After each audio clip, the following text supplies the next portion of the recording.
శుక్రవారం భోజనం మెనూలో ఈరోజు వంటకం అన్నం, ఆకుకూర పప్పు, ఉడికించిన గుడ్డు, చిక్కీలు. ఈరోజు జగనన్న గోరుముద్దలో మనం చిక్కీ ఎలా తయారు చేస్తారో చూద్దాం.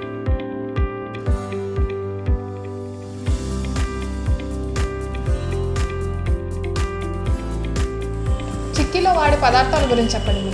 శనగగుళ్ళు, బెల్లం. శనగగుళ్ళు, బెల్లం తెచ్చేసుకొని శనగగుళ్ళు వేపి పక్కన పెట్టుకోవాలి. పక్కన పెట్టుకొని పొట్టు తీసేయాలి.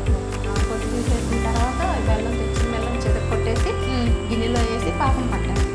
పట్టిన తర్వాత ఈ శనగగుళ్ళు కూడా దానిలో పోసేసి ఆరబెట్టేసి కట్ చేస్తే చిక్కీ అయిపోతుంది.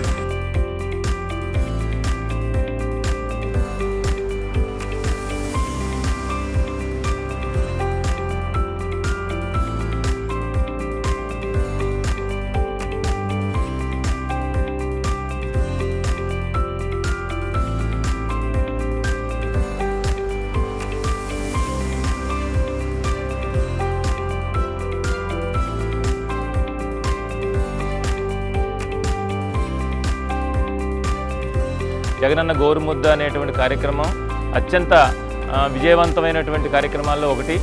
మరి పాఠశాలల్లో విద్యార్థులందరూ కూడా ఎక్కువ మంది 99% జగనన్న గోరుముద్ద తినడానికి ఆసక్తి చూపుతున్నారు. మరి ఆయన బాలబాలికల మీద ఉండేటువంటి అత్యంత ప్రేమానురాగాలకి నిదర్శనంగా దీన్ని మనం భావించవచ్చు. జగనన్న గోరుముద్ద, మన పిల్లలు మన భవిష్యత్తు.